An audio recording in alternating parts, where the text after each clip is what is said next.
Well, happy Sunday, ladies and gentlemen. Hope you're all doing well. Thank you all for being here.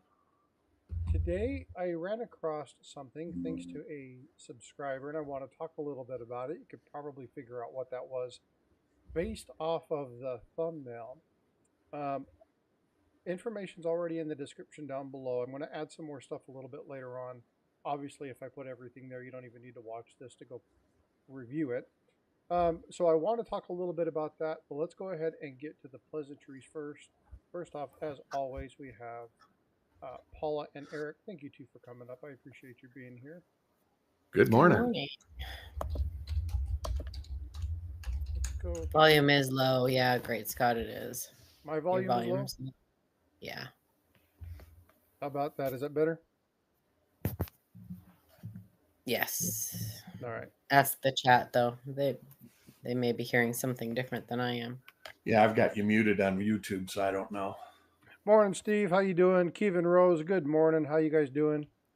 Just Frosties. That should be a little bit better. I've raised my volume up, so hopefully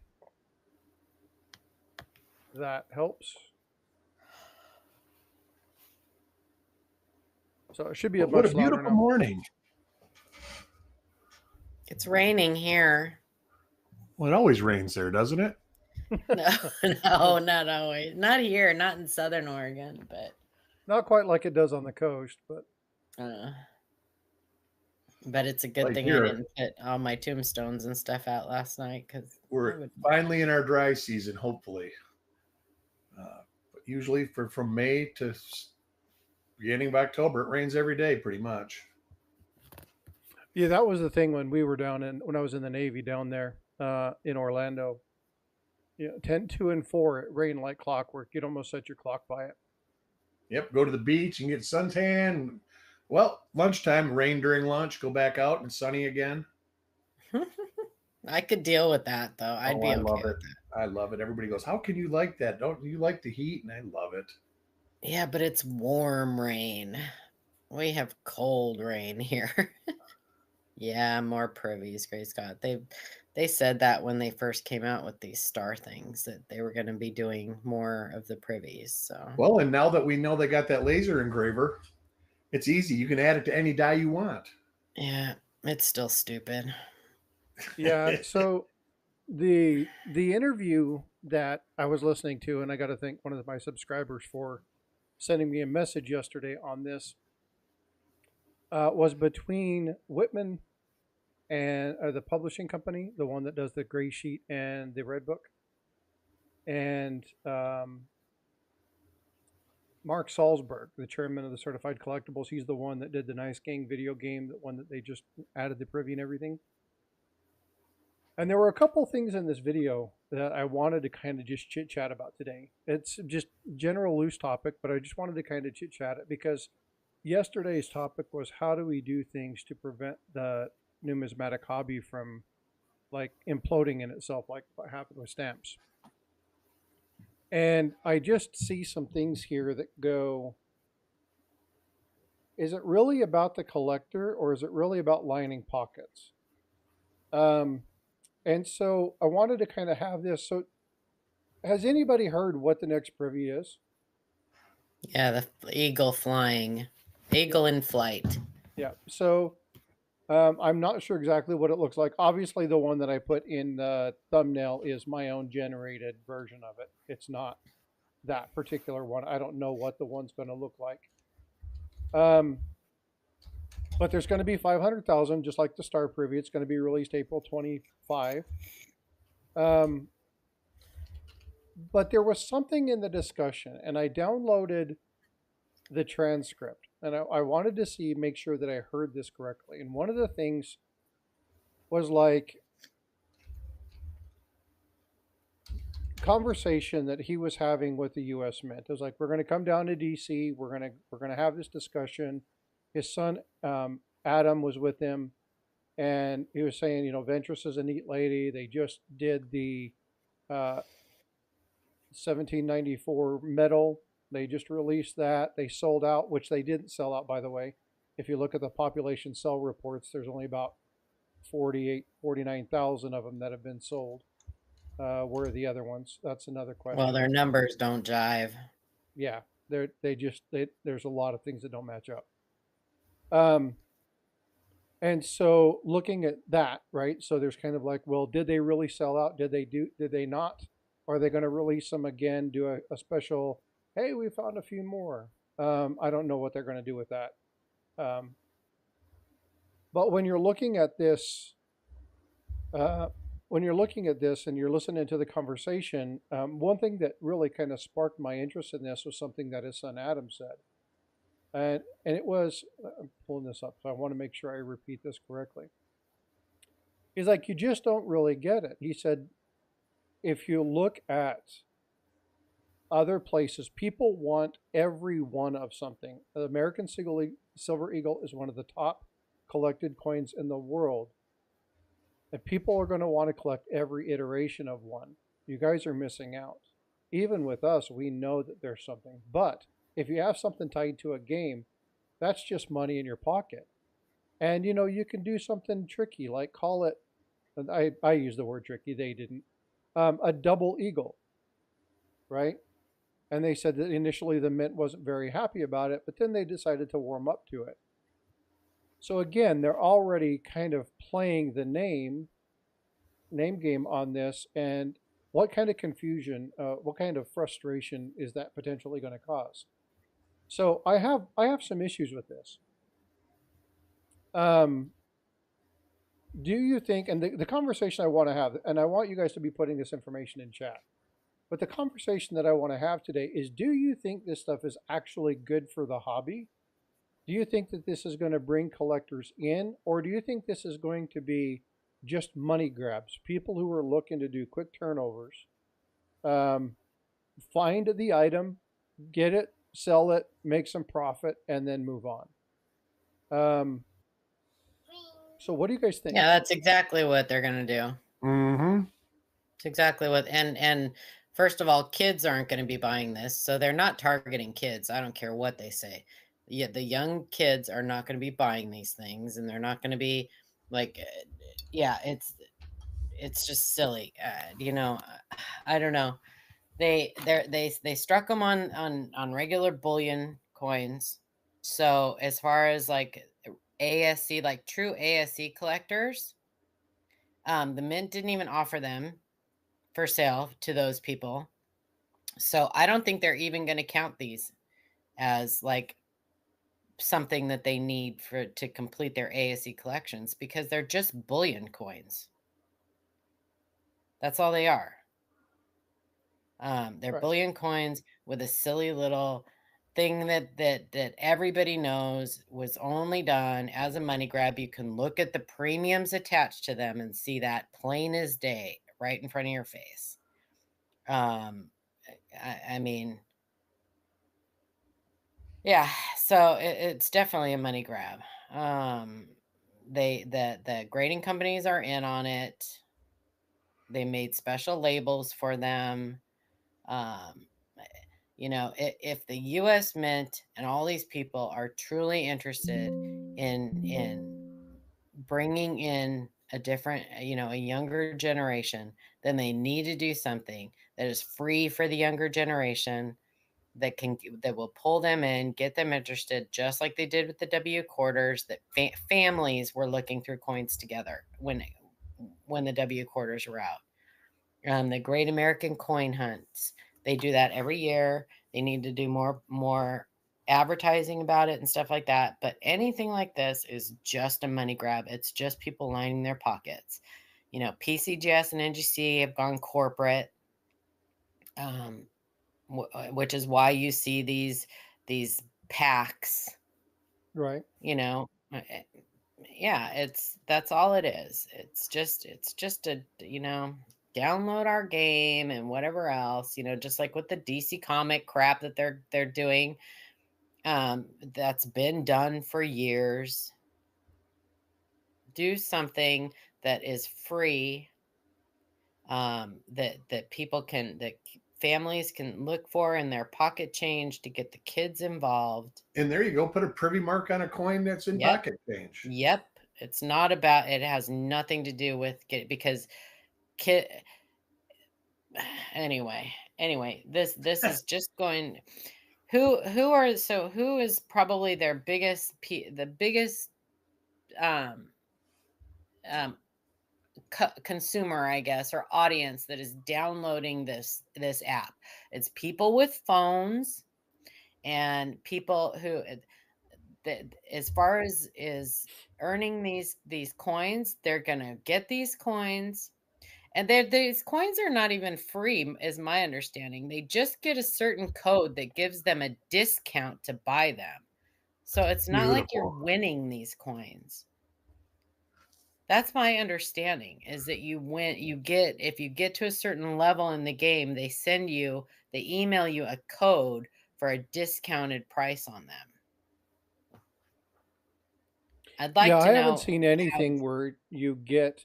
Um, all things Silver and Eunice both they got to a certain level and they got an email from the gaming thing with a code that gave them a discounted price to purchase the coin. That's crazy. Now, what was the price, or didn't they say? I think it was like $49.99 or something like that. yeah, Which you like can $20 off the standard price. Yeah, it was like $20 off. One of the things that which is still too high for an ASE bullion coin. Well, one of the things that I'm looking at doing, or looking at trying to find on this is, are they trying to do this where, so if you've done gaming before, and my son has done like Minecraft, and you guys know what Steam is, and you see all these other platforms where you can buy these packs, right? You can buy these upgrades and these modules and do all these different things. Is this going to be a way in which they're kind of moving to a new realm? So are they actually looking at doing things which is both in and out of game? So are they trying to do it to where you have because this guy's been part of the chairman of the collectibles group for however many years. American Numismatics Association has given him awards for the stuff that he does for the Collectible Society. They did a big write-up on Mark Salzberg. So this guy is very understanding of collectible markets and what happens. Are they looking at doing kind of a play where the coin is a piece? So maybe there's something that comes with it that you can enter back in, or maybe if you purchase it, it adds a new skin or it adds a new element to this particular game. I'm really interested to find out. I don't want to play it because it just seems like this game is a money grab, which many of them are. I used to play a match 3 RPG, and it was just constant money grab. They You were can always play looking for and free. looking and looking to get money. Yeah, you sure Yeah, can, that but just you can't win purchase for free. that just in my head, that just makes people want to play that game more. It doesn't make them want to collect coins. But that's my point. I think this is it's just creative marketing for the game. They're utilizing the coin because what it does is it gives them a niche that they may not have been. People who collect coins may not have looked at this particular thing before. They may not been a gamer. They may not have checked that. It just opens the door for another niche to sneak in to that gaming realm. And so they're hoping they can get a few people in the collecting world, the numismatic world, to jump on board with this. I think it's just creative marketing. I think this guy really understands the collectible markets and what people will look for. Again, we talked about the Oregon commemorative, right? And it was the power of the collector, the power of that group, year after year after year after year for 8 years, and then add another mint, and then do some fancy marketing and manipulate people to think that Denver mint mark is going to be ultra super rare. And now you can't just have one, you have to have the other. Oh, you can't just have the star, now you have to have the eagle. I mean, there's 3,000 of them made. So, but look at what Canada's doing. They make a commemorative coin. Let's say a commemorative loonie. They'll make 250,000 that are colorized in the back. So they're doing like the W quarters, except they're in people. They search the coins. The families get together. UK does that too. Yeah, absolutely. The There's UK a does lot that. of They put all things. those Harry Potter things out and all the what's the bear oh my gosh, the bear that has a hat and a suitcase and come on, help me out. Paddington or Paddington? Yes, Paddington Bear. They did all the Paddington Bear. Yeah, Beatrix Potter. But yeah, there's so much things that they could do that don't take money, that would generate money from the collectible business. I mean, that guy should know best. I mean, look at the state quarters. How much money third-party companies made on state quarters? Oh yeah, Making the boards, books and the making collections and holders. Well, oh yeah. I think that people are either gamers or they're not gamers. I don't think you're going to turn coin collectors into gamers. No, but No, I but mean, you'll I get just a don't few think collectors that because they're interested in collecting sets of things and they have to be completionists, right? And so we've I talked don't about. think so. I do. I do. I think Not the way they're doing it. Like especially like bullion. They did these with bullion. Nobody gives a crap. Who gives who? Okay, if there are any ASC collectors out there, like who collect like true ASC collectors, YouTube me. do you have to have one of the bullion strikes every year too? probably Or do you collect like the collectible ASCs? the thing that amazes me about ASEs is they grade tens of thousands of them and they all sell. And I never see anybody buy any of them. Who's buying them? I don't know who buys them all. I mean, Yeah, I don't know. almost I know every a lot big of dealer does a monster box and gets a monster box graded Mhm. every year. Mhm. And that's 500 coins. And so you're talking a lot of coins being run through the graders. But you look at the Dansko books and stuff like that, they don't have a spot for just the regular bullion ASCs every year. I'm wondering how many they do grade. PCGS. No, Yeah, but they home do. shopping. So I think Chuck was the one talking about this, if I remember correctly, that if you actually put, like, if you started, everything was collectible, you'd have books that were, 4,000 pages thick in order to collect every variety and every subset of every Oh, coin. absolutely. Right. And again, you look at, the Mercury dimes. Well, they put the 42/1 in there. What's the likelihood that most collectors are going to have that piece? I'm not that's completely separate from what I'm talking about. I though. understand, but the point is that Especially when the US Mint is not even offering them to the general public. I understand, but the To me, premise is the same, Paula. And the premise is there are people out there who are completionists. And this is a ploy, in my opinion, this is a ploy to target those collectors who are completionists. There are people. no, they make uncirculated that they make business strike ASCs, Chuck, That's right. that the Here's US one Mint right here. actually sells. 20 That's separate. That is separate from the bullion coins that only the bulk dealers can buy. 2022 regular strike. Yes, they make the regular Morning, Chuck. strike. That's separate from the There's bullion coins. 140,000 been graded that are Mhm. 69 or 70. But That's a those lot. are separate from the bullion coins that the bulk dealers can only buy. Morning, kid of mine. Yeah, That's what I'm talking about. yeah, and I'm not talking about the fact that there's differences between them. I'm talking about the purpose for why they're doing this. I think this guy, he really understands the collectible mind. He understands what people look at when they're trying to do this. One of the things, and I'll read you this, and he says and a lot, so it's hard to read the transcript. But it said he was talking with the mint director of Ventress about a year and a half ago, and he said, "I'm thinking about doing this game," and pitched her conceptually and said, "We're in the midst of this prototype," and they were showing it to her. She's like, "It's really interesting. We're looking at doing this. We want to do this one particular thing. We want to join with the U.S. Mint and do this. And it was like, okay, I get it. You're a collectible. You understand this stuff. We can do this. We see the U.S. Mint starting to change the utilization of technologies, where technologies are being pulled and utilized through things like Morning, uh, Chuck.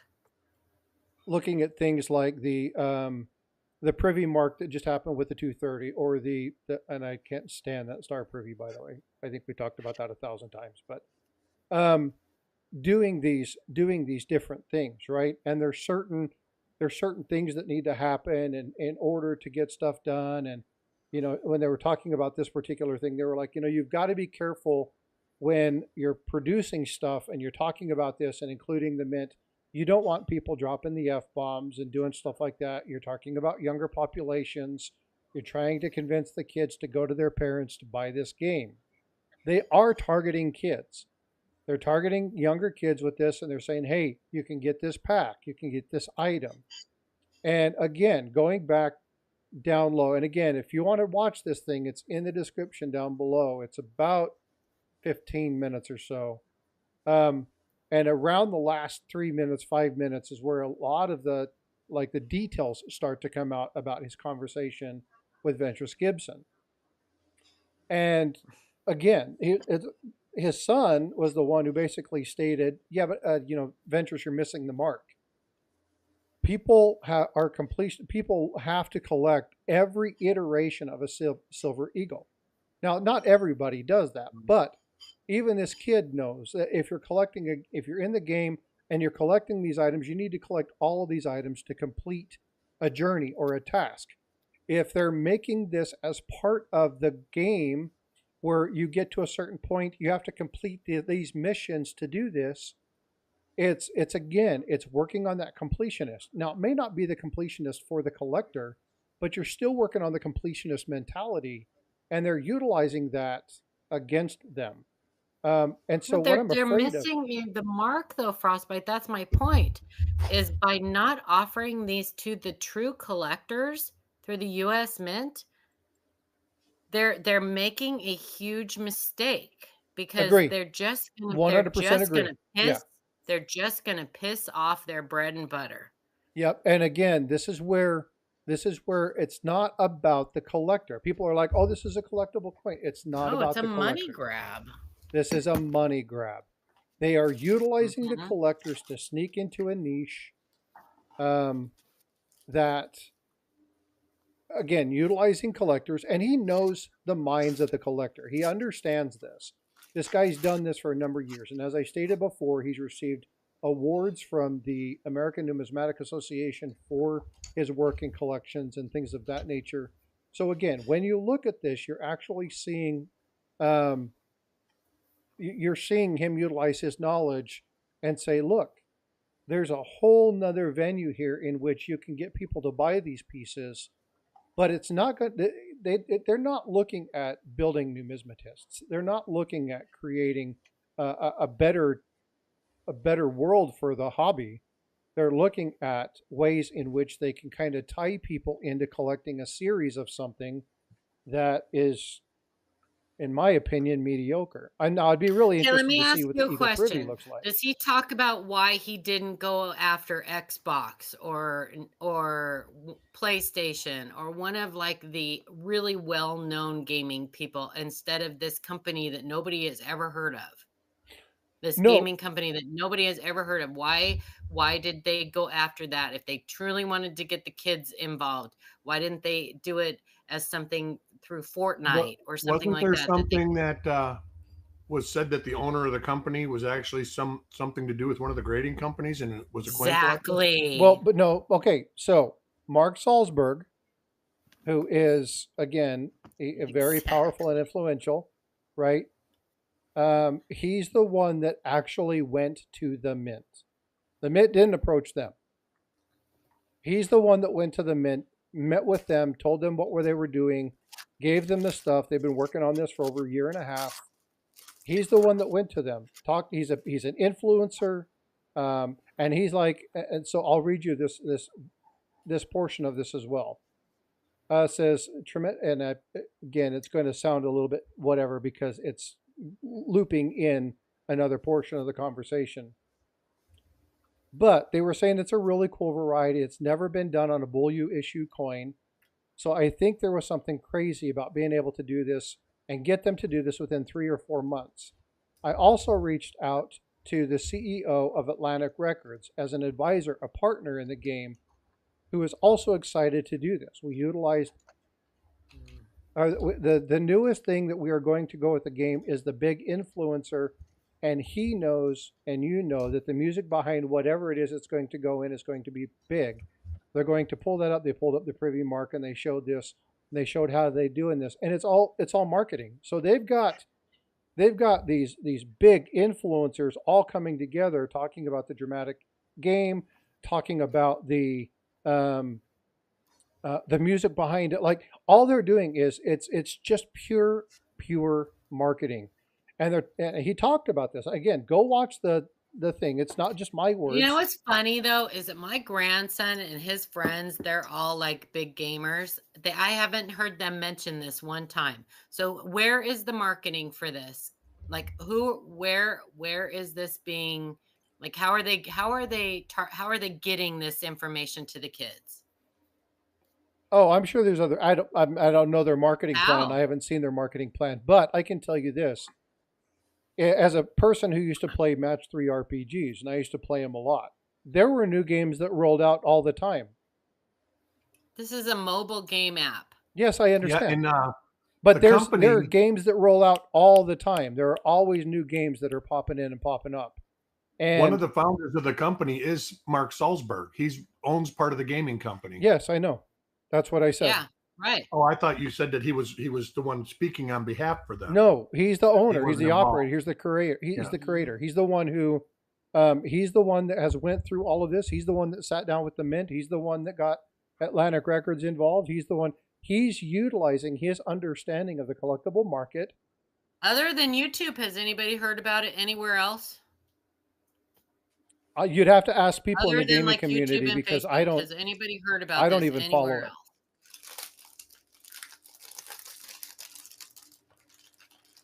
I'm just curious about that. Like, how are they, if they are truly targeting kids and wanting kids to come into numismatics, come into the hobby? I think that there was an article in Coin World, or Coin Week, one of those, a small little article about it. But other than that, like, how are they getting? What is their marketing strategy for getting this out to kids? I'm not going to tell my grandson about it because I think it's garbage. But then he's just going to hit my son and daughter-in-law up in a month to, hey, I need $49.99 so I can get this. Right. Well, one of the things that kind of comes from this, and again, the privy mark was just a catalyst for getting the advertising out to people about the game. So again, it's just marketing. It's just another way to get people to go to their product. It's not about the collectors. They're just utilizing the hobby. They're utilizing bullion as a mechanism. Now, again, they've got the record companies. They've got other people engaged. They've got other people involved. But this is not about the collector. They're just utilizing the collector to try to find people to go check out the game. And it's just marketing. You know that there are other coins being rewarded, right? Yes, I see that. I have read about that. But yeah, it's good stuff. Yeah, one of 250. I don't know who mints it. It's not U.S. Mint stuff. Yeah, I don't know. Well, I'm getting there too, because one thing that was said towards the end of this conversation is that they are trying to take this global. So they are working with the Canadian Mint. They're working with the Royal Mint. They're working with the Perth Mint. They're working with Nui. They're working with a whole bunch of other people to try and engage local mints and things of that nature to do stuff locally for those areas to try to build interest in it. Because again, they're trying to get into a niche to get people who are collectors of those particular coins and those varieties, the bullion, the collectible bullion, to come and see and come and view the game. So again, watch that. Again, the link is in the description down below. I But won't be. again, this is Now, I just it's wonder. just a money grab. It's a marketing at the Yeah, I expense got of no you as the interest That's customer. what I'm saying. They're not giving. It says they're marketing it as we're going to give you these coins, but they're just selling them to you as a discount. So I wonder what they're actually making Exactly. off the coin. Exactly.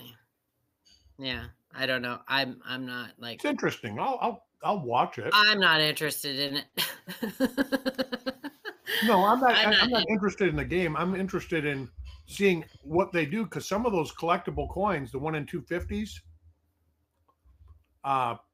those have potential to be worth a lot of money. But how do you get them? It sounds to me that you have to be in the top 250 players each year to get them. Yep, you have to play that So game continuously. this is something that Get so your kids out and make them touch grass. Well, how many kids? Here's my Get them thing about off this. of the social. Get them off of the. How many of games. the top 250 players are going to want to spend $79 on a collectible? And those are probably going to be adults anyway. Eric. Coach, DC Comics was the first one to have this this mint partnership with an entity prior to the privy coming out. So DC Comics was the first major one that the mint did this with. And it's been done. Yeah. Eric, can you pull up the thing you're talking about the various coins so that people can see what you're talking about? I want to see them do Yep, something let me go that's going to back. bring I gotta kids find into it the again. hobby. I think it's absolutely Hey, ridiculous. Chris, that the US 5K Mint- sent you. Outstanding. Well, thank you so much for being here. I appreciate you coming in. Trying to figure out how to play the game on the left Five corner. of the 5K screen. Grenade is one of my he's one of my the slot buddies that I have. So Oh, nice. neat guy. A lot of fun. Him and Slot Crush and Max Slots and lots of fun. It's funny because first time I met Frostbyte, we went to a casino. He's like, I don't gamble. I don't gamble. And he I'll wins just- $2,500 because he did. Well, right? the first That's time he usually how won, it he works. won $200 because like he said, well, I put, you know what happened? We walked in, first machine I saw, I put $20 in, and that Hit it for you know, 300. I thought it was 2. But Nope, yeah, 300. I hit it. I hit 300 and 350. That's how they get people to become gamblers. They Yep. know. And they then get I the just look put on my their money face at away the, and I bought coins with it. I bought gold with it. yeah, what do they call it? The scanner that scans your face looking for people. They have that program to like find people that are non-gamblers, and there's like, yeah, hit it. Let them hit. Put that 20 in. You will not see me, by the way, you guys, talking about this anymore other than this on here. I refuse to advertise for these people or make it a thing. I think it's absolutely asinine that the US Mint has once again done something that completely pushes out Joe Average Collector. So I'm just curious of what they were going to charge for one of these 1 of 250. Those are the at the end of the year, those are the top 5. I don't you know what I'm saying? Yeah, I don't know. Minted It's in not gonna. unique I have not metals. a chance. I have not a chance So of getting it- one because it I will sounds never like play that game. So It says 3 unique metals. What are the metals? It doesn't say what metals they are. Is it going to be silver, gold, and platinum? Yeah, It's gonna be- RLC, that is correct. This is the first video game for this company. This is their debut game. They are marketing it hard. Now they've done a lot. The game contains a lot of AI. There's a lot of interesting stuff that happens within this game. I will play games on occasion, but I got away from them a few years ago. But if you look at my email, which is Frostgiantsfrostbyte, Frost Giants was the team that I used to play the Match 3 RPG with. And we talk about being top in the world. There were a number of times, and I've got images of it still, where I was the number 1 player in the world for, 2, 3, 5, 10, 15, 20, 30 minutes. The longest I was ever the top player in the world was about a day and a half. And the problem with that is as the games grow, as more and more people play it, it costs you more and more and more and more and more money. And So in order to buy the nicer characters or buy the upgrades or to get them to where they go through Good weapons. their advancement stages or whatever the particular one is for that. And so there's a lot of those things that happen in this particular one. This is where my question is, are these going to be rewards, or are they going to be tied to, you're going to have, is it top 5 overall, or is it top 5 at the end of the year? How are they going to manage that? How are they going to mitigate that? Because ultimately what this is going to be is it's going to be about the people with money who can play the game the most, win this, right? And I can introduce you. It actually would be a lot of fun. It's going to be about who can program a bot to play this for them 24/7. Now, usually the bots are picked up and they usually get deleted. Yeah. A lot of these games don't allow you to use bots. Any kind of detection like that it immediately deactivates your game and removes that. They don't allow that stuff. Those are lifetime ban type items, so that's usually not something that people have to worry about. Any kind of cheat code and some of that stuff in some of these games. Now, some games allow you to build cheat codes and stuff like that in them, but there are certain ones that absolutely do not. They are automatic terminations. They will, doesn't matter how strong your account is, they will automatically shut you down, lifetime bans. So a lot of places don't allow for that stuff to happen. I don't know what the situation is on this, but listening to the general conversation regarding this particular item, I would lay wager that they're going to fall in lines with that. It's going to be skill. You're not going to be allowed to use. There's a lot of AI components to it. Even they said it's heavy on the AI generation. But again, I don't think that they're going to allow that kind of manipulation in the game. Now, it all goes without being said that I will never be playing this game. It's not of interest to me. I wanted to find out because as I was reading this, and again, the person who sent me this article and showed me that this video was here, they were like, well, the Eagle Privy's there. And I was like, well, we haven't heard. Well, I mean, we heard that there was going to be an Eagle Privy, but I don't really know what else is there. It's like, well, here's the interview. I don't know why they would put it in a different place than they did the star. I don't know why. Yeah, I would hope that they would put it where I put it. But that's everybody was hoping that's where they put the star too, and they didn't. Yeah, and so clearly that didn't happen in the same spot with the privy in the same spot. Clearly that didn't happen. But so, but there was another thing. Getting away from this for a minute, there was another thing that he said that was like, oh, and I don't know if he meant to say this or not, but he was talking about, and I'll get to the whole thing where he talks about the Spanish Mint and the partnering with NGC on getting the other mints engaged. Like he's going to the grading companies. He's really, really going out there. But he was like, I was talking with Ventress, who's a great person. She really understands that there's a whole avenue that the U.S. Mint has never targeted before. And the privies, now we're going to be doing 500 star, 500 eagle. But they just did the successful completion of the 94. He said 94. It's the 1794 medals.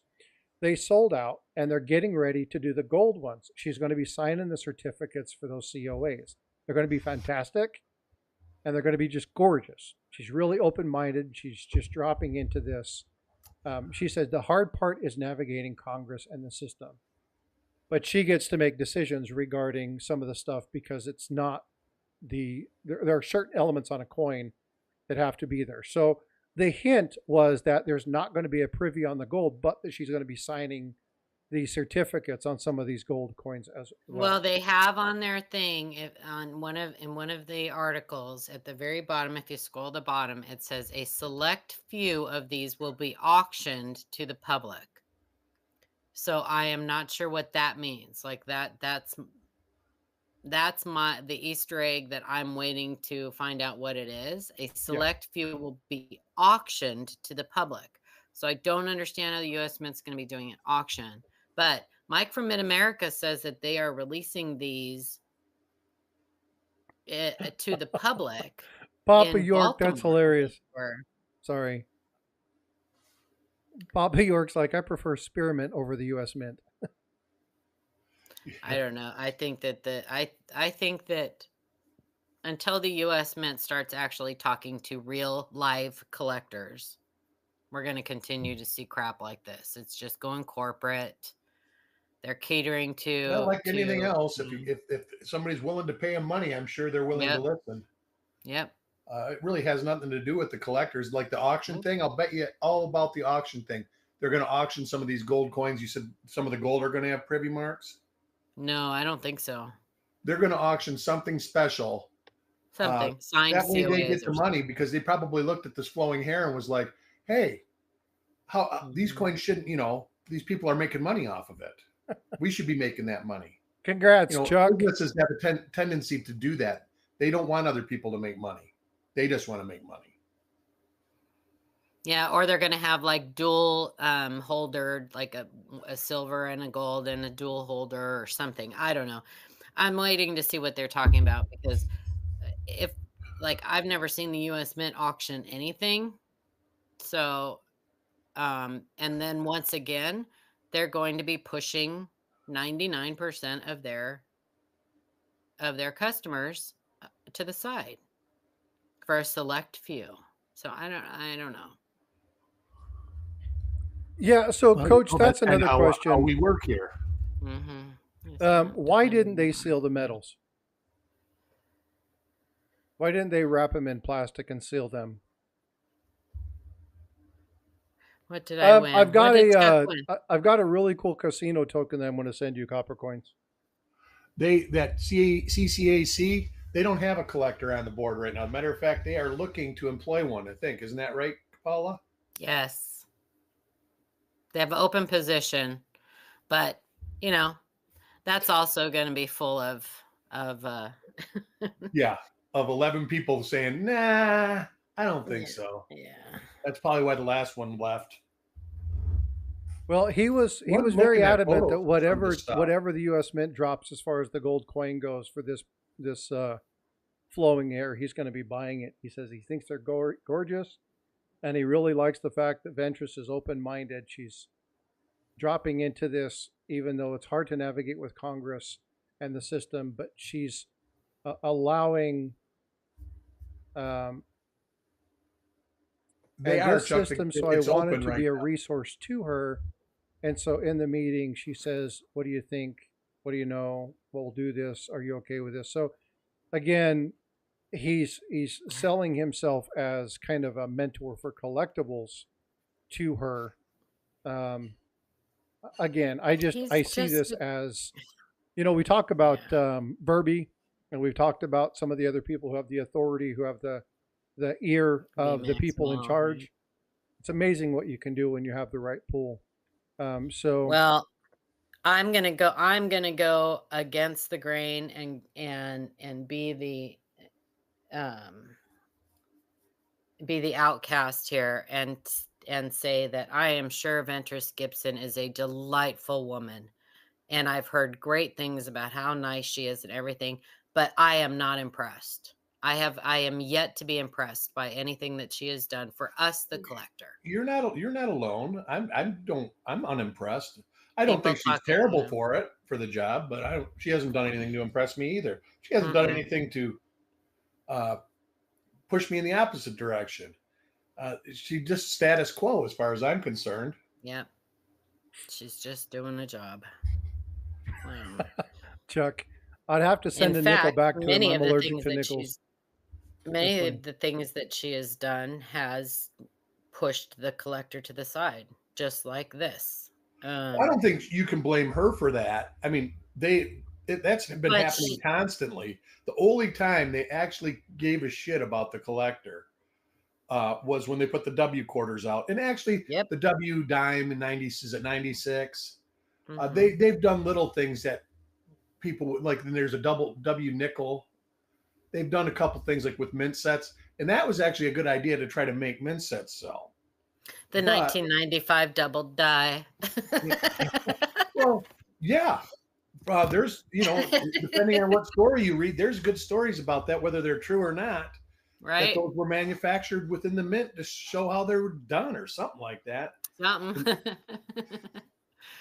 Do it again. Do it again.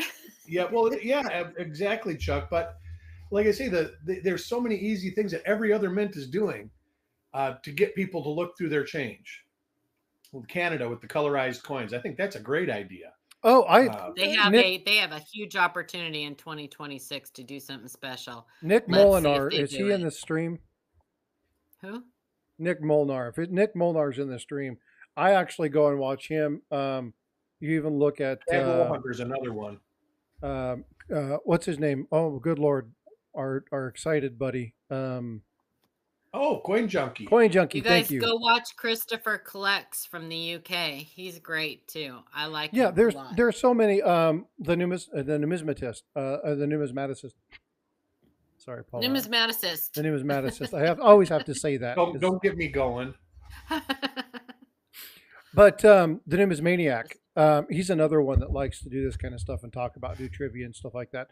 But there's a lot of cool things that happen with other coins, other mints that are just amazing.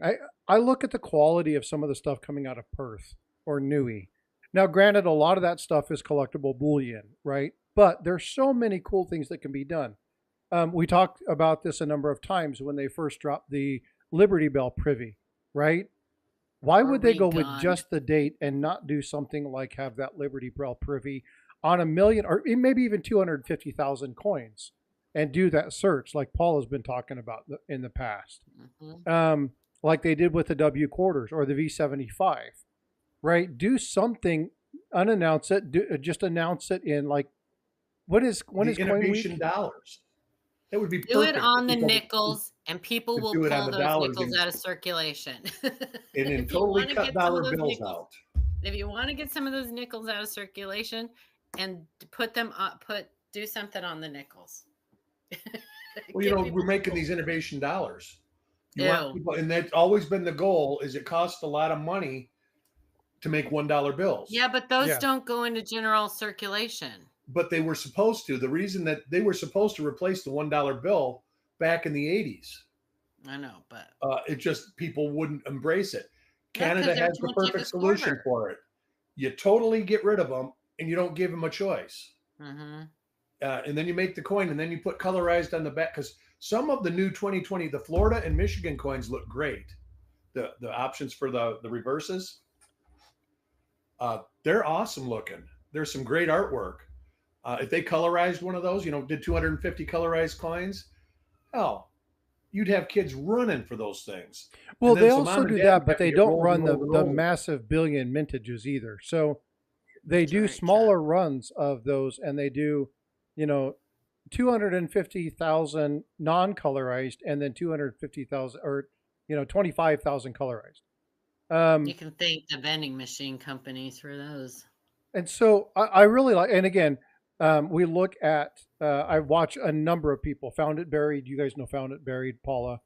I know George. Nick Molnar, and George is nuts, right? But looking at some of these and looking at the various toonies and loonies and some of the other things that they have, and looking through and doing the coin searches where they're looking through those, and you see a colorized V, or you see the one that was the Canadian hockey team where they had the glow in the dark flag. Say again? They did the glow in the dark. They had a glow in the dark coin. They have a couple of them. Amazing. They have the insulin one. The insulin toonie is really cool. I think that's one of them that was glow in the dark. There were so many cool ones. They had the airplane, the thing that they did with the dime, where they did the blue nose, where they actually made the water blue. That's so many cool opportunities. Is just, we have the opportunity, if we'll just take note and go, what is it that the collectors want to do? What's really big in the coin collecting hobby right now? People enjoy doing coin collection. People enjoy looking through. You go online, you look at the dollar searches or the $half searches, you look at the penny searches, you look at quarter, dime searches. If you had the colorized coins, or you had something like that, there would be more of an engagement in the collectible realm. Now, granted, many people would be pulling them out of circulation, but Sure, and they again, would try to be getting $10, and they would get $10 for them. There would be people buy. Look at the W right, quarters. But it's still $20 if they're uncirculated. right. But this market grab of throwing a privy on a bullion coin and not including, and again, Paula, you've said this probably 1,000 times, which is the bread and butter of the mint, which is the collector. Yes, granted, their job is to get money out there and not to lose money. Bottom line, that is their legal requirement, is to not lose money. So can I just point something out real quick? Yeah. A few years ago, the U.S. Mint actually did something that was super popular with kids. And I'm sure it probably brought a lot of kids into the hobby. And it was something that had to be purchased, but it became really popular and it sold out. It was this rocket ship thing that had a quarter, I think, in it. And I can't remember what else it had. It might have even been like a whole like mint set in this rocket ship thing. But kids loved that. You could go, I used to, so you could go to shows and ask every single dealer in there if they had one. And you'd be lucky if you found one because they were so popular. I don't know if they truly are trying to get kids involved. Why aren't they doing something like that? That they, Agree. Wholeheartedly agree. I you mean, know who they need to get crazy. involved? And they've stopped doing even like the congratulations things and stuff too, right? They don't do those anymore. I don't think so. Yeah. I don't think they've done that for a few years. EMR, how do you prevent what happened with the West Points where it caused the coin shortage? It didn't cause the coin shortage. It didn't. That's not what caused the coin shortage. There was never a coin shortage. It was a logistical thing. The coins were all backed up into metropolitan areas. There was never a coin shortage. People just weren't spending. They weren't going to businesses and small businesses. That's right. So all the coins went back to the businesses were closing down. So yeah, that's because I had a friend that used to own an armor service in Detroit, and I had talked to him, and he says, "I've got coins on pallets, not in the vault, because my vault is full." Yeah, and I got a buddy of mine who works for Brinks, and they deliver to banks and large format stores. And he says, you go 60 miles from the city, though, there's no coins. There's and no the W quarters there was 2 million of each design. So 10 million over a 2 year, so 20 million total. That's peanuts. Compared to the total mintage, that was it's 1% of the total mintage that happened in 2022. The W quarter 2019, 2020. Yeah, it was like less than 1%. Yeah, so it had nothing to. Yeah, the W quarters. That would be great too. Like Kinemine. Yeah, Kinemine. That's exactly right.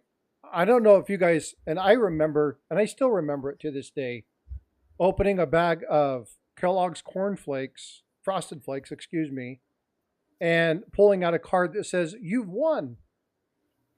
And I opened it up, and on the back of it was a picture of a softball. And all I had to do is I had to fill out this card and put in $6 3 cents for a stamp or 5 cents for a stamp, whatever the stamp was at that time frame.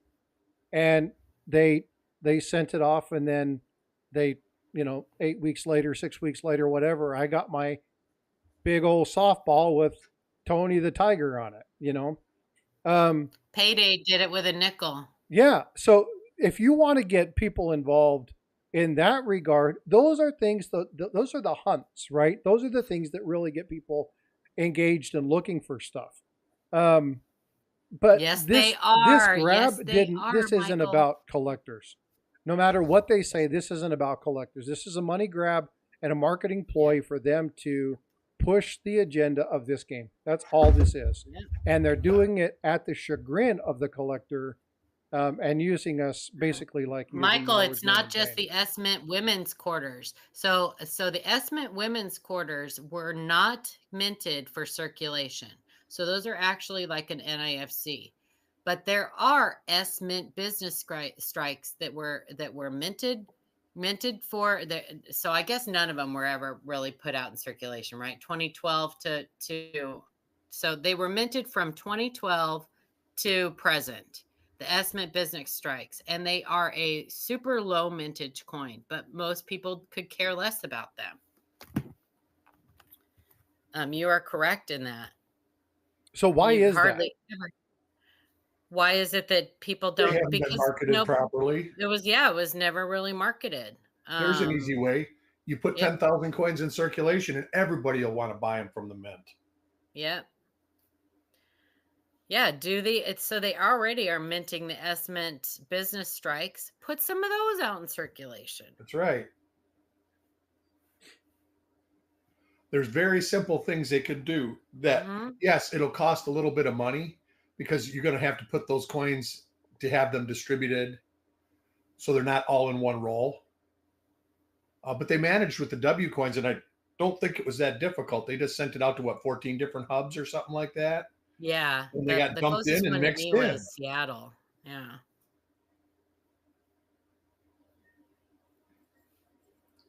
Yep.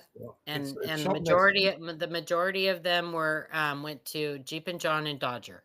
Yeah, I mean, could you imagine if they did 10, let's say 100,000, but 100,000 S-Mint coins in circulation, and then have 900,000 of them in rolls available to buy at $60, $70 a roll. Mm-hmm. You know what I'm saying? Not even putting them into PDS sets, just selling the S-Mint rolls. You know, hey, we've got 1,500 of these rolls, one per household. I get the three roll set of the women's quarters from the very beginning. I've been getting the 3 roll set just because I want those S-Mint rolls. That's it. The other ones I could care less, but like there's so many things. But it seems like they're going towards the corporate greed end of things instead of the end user end of things. They are, and that's why when you hear me talking about I will say over and over and over, this hobby, you get to collect what you like. It is your hobby. You get, if you want the star privy, bye, Chuck. We said this I yesterday. wish you would have joined us today. See you, Chuck. Have a good day, sir.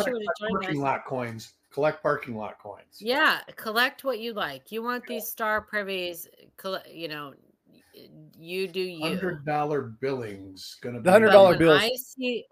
When I see things like the star privy, the first thing that comes to my head is that collectors are, especially new collectors, this is a marketing ploy, and they're once again going to be taken advantage of. They're going to be spending their money on something that over time will not hold its value. And I know it's none of my business how you spend your money, but as someone who likes to hold themselves up as a kind of an educator in the hobby, I do my best.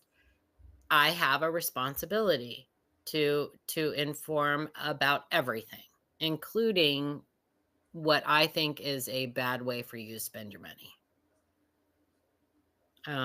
But it's your money.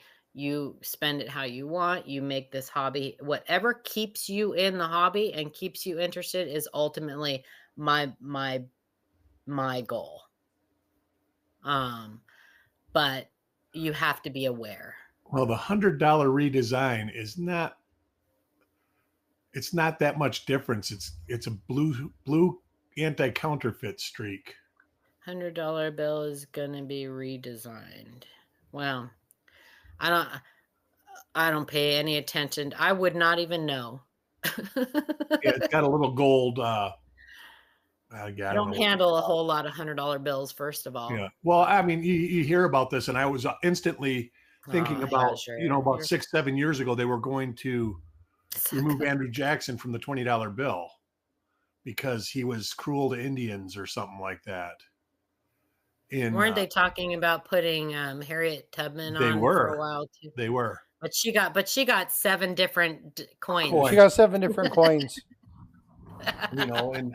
And I don't know why they kept Andrew Jackson on there. I mean, maybe it's because he was the last president to actually pay the debt off. Maybe. So, Maybe. and We now, were hell, on track for that. We were on track for that. well, hell, we haven't, that's been a fantasy since probably 1970 now. Yeah, The actual you and me ability too, to do Yankee. that. I'm not too worried about the design of the bills. Yeah, No. I don't either. I don't collect bills. I mean, I like them. Uh, I understand what people do with them, but like I say, they always push the dollar coins because coins last longer. The U.S. Treasury, it's like pennies. It doesn't pay to make pennies because they cost more than a penny to make. Yeah, Dollar but bills, at what point, Eric, they decided at some point to stop circulating them, but they continued to make them. it's because nobody was using them. The original plan was, matter of fact, So why continue to make them? I went to the post The office vending machines. a week ago Legal in Port requirement. Charlotte, which is not the regular Yep. post office I go to. And the guy in front of me paid with a $20 bill and got $8 coins back in change. And he asked for dollar bills, and the lady said they don't have dollar bills there. So that post office is still doing what they were doing in like 2000 when the second Most vending machines give dollar coins. In the post office they do, and Exactly. that was they were supposed to phase out dollar bills because dollar bills cost way more than dollar coins cost. Yeah. And but you can't convince the public.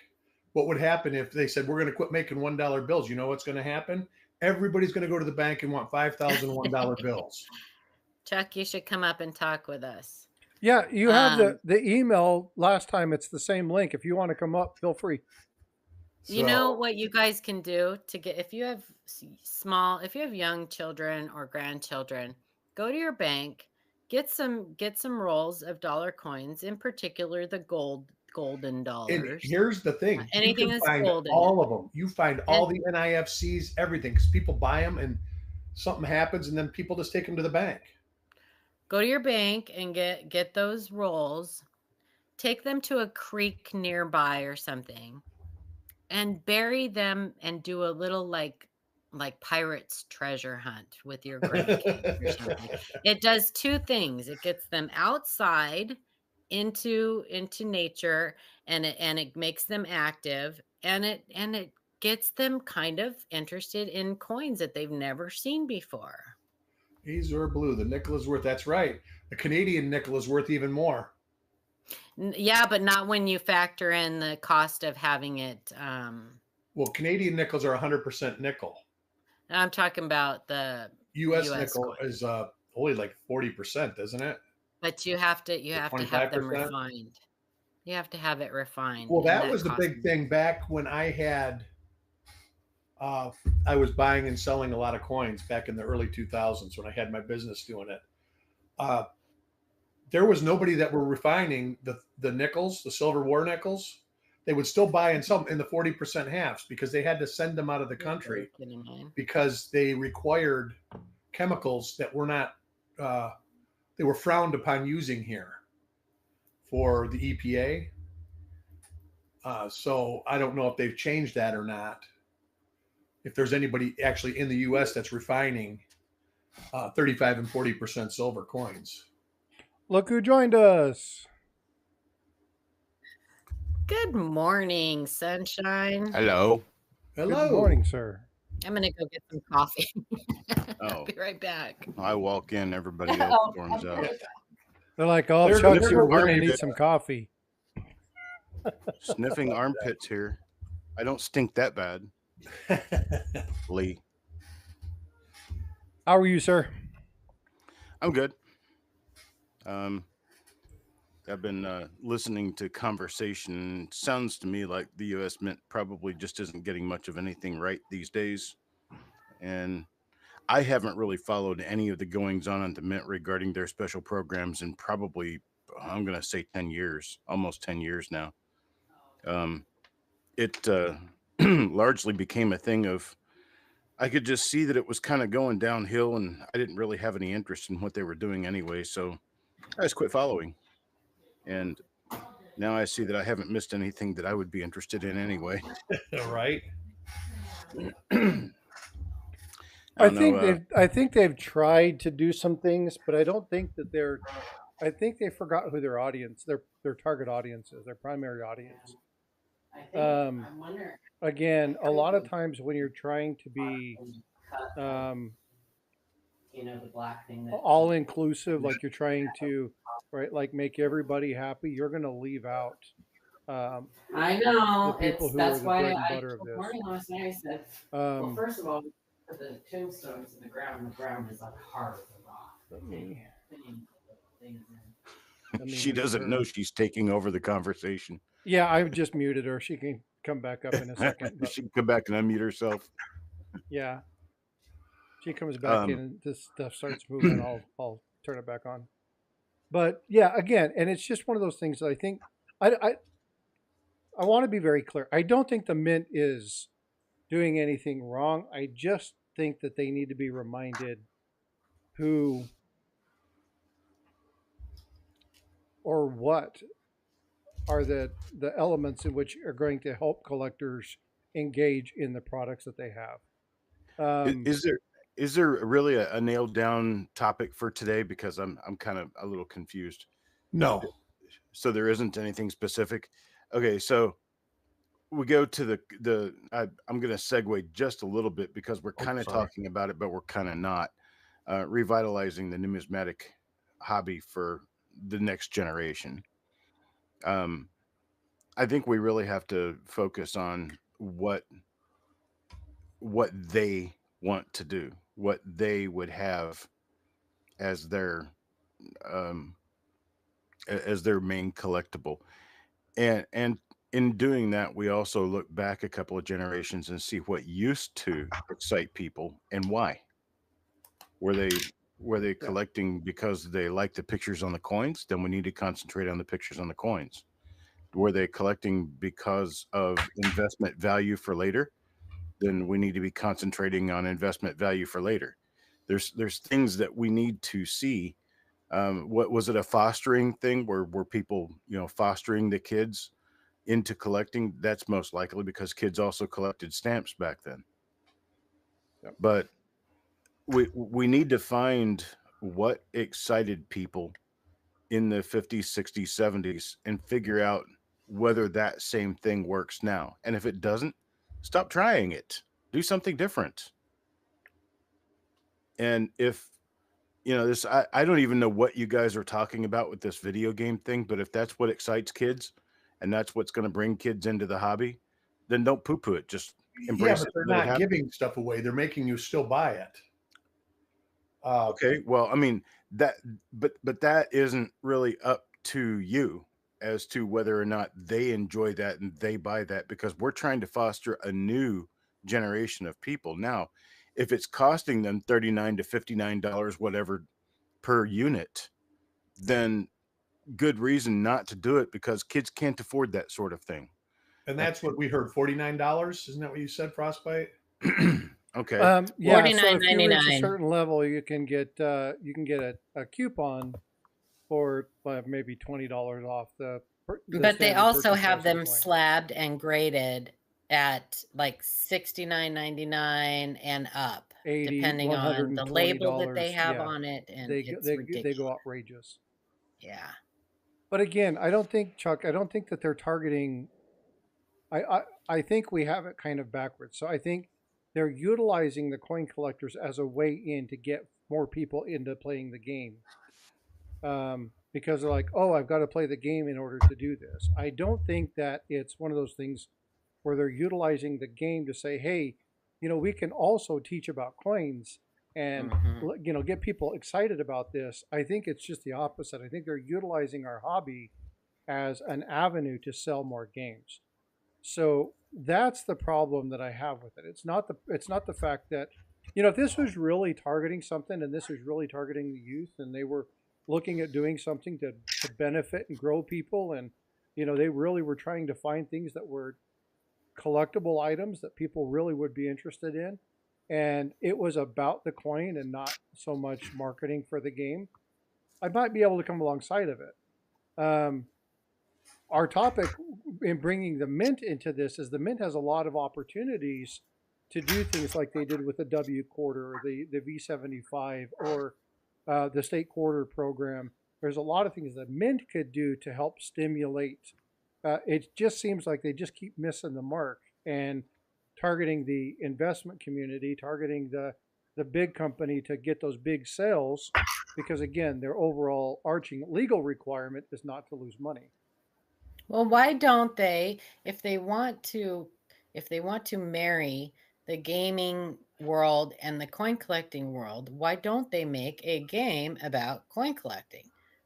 I mean, I don't, you know what I'm saying? Like, why doesn't the US Mint get together with some of these gaming companies and instead of making a DC comic coin, make a video game for kids? Like Coindozer.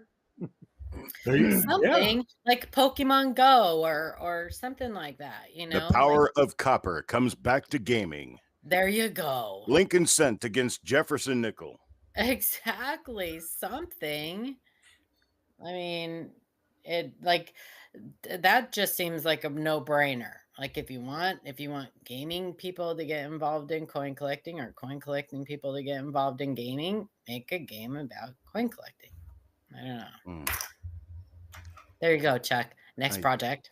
I think we're going to find a lot of people in the younger generation that would I don't know, wouldn't necessarily see that as a fun thing. No, well, so why not incorporate coins into already established games like Fortnite? Like you have like you know how Disneyland, you go around Disneyland and there's Mickey Mouses hidden all around. I had no idea. Never been. Well, to there Disney. are. There's hidden Mickeys all around Disneyland. Well, do Okay. something like that with coins. We have a bunch of, hide coins around in the Well, I think games and we stuff. kind of tried that with the whole, I don't remember what it was called, but it was in 2019 or 20. Pokemon Go. The American coin something. Oh no, that was The Great American Coin Hunt. So that happens every year.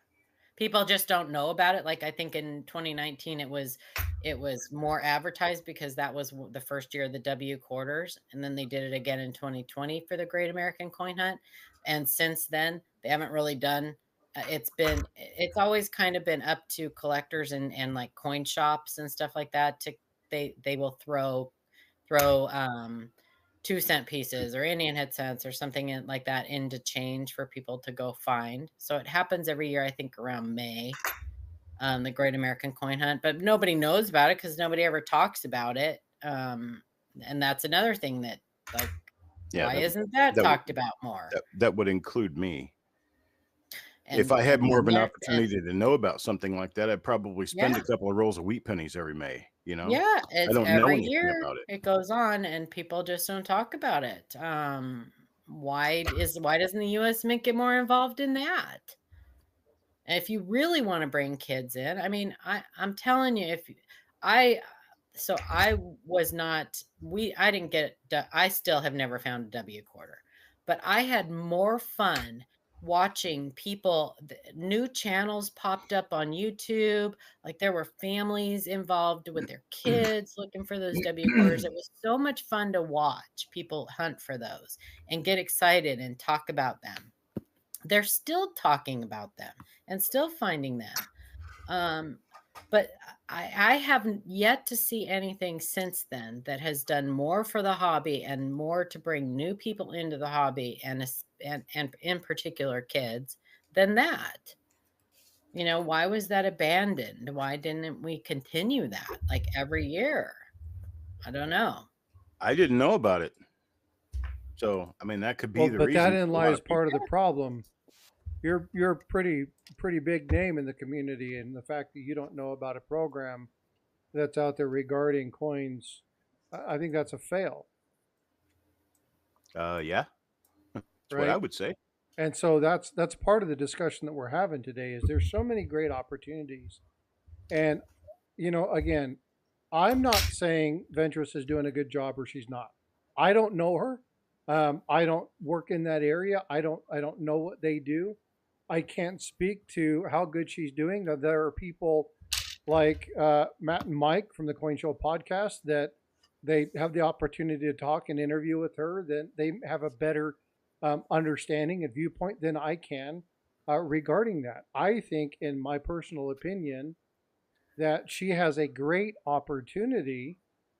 She's got people looking at the mint. She has a great opportunity to do something about it.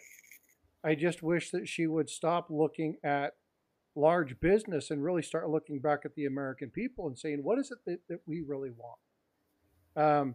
Now, I will say that the video that she put out for the US Mint regarding the flowing hair was actually quite nice. I actually really enjoyed the little 5-minute video that they put out saying, hey, that um, that It was piece an that advertisement.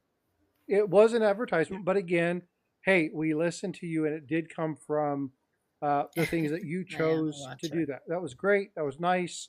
It was very well done. I'll give them credit for a very nice production piece.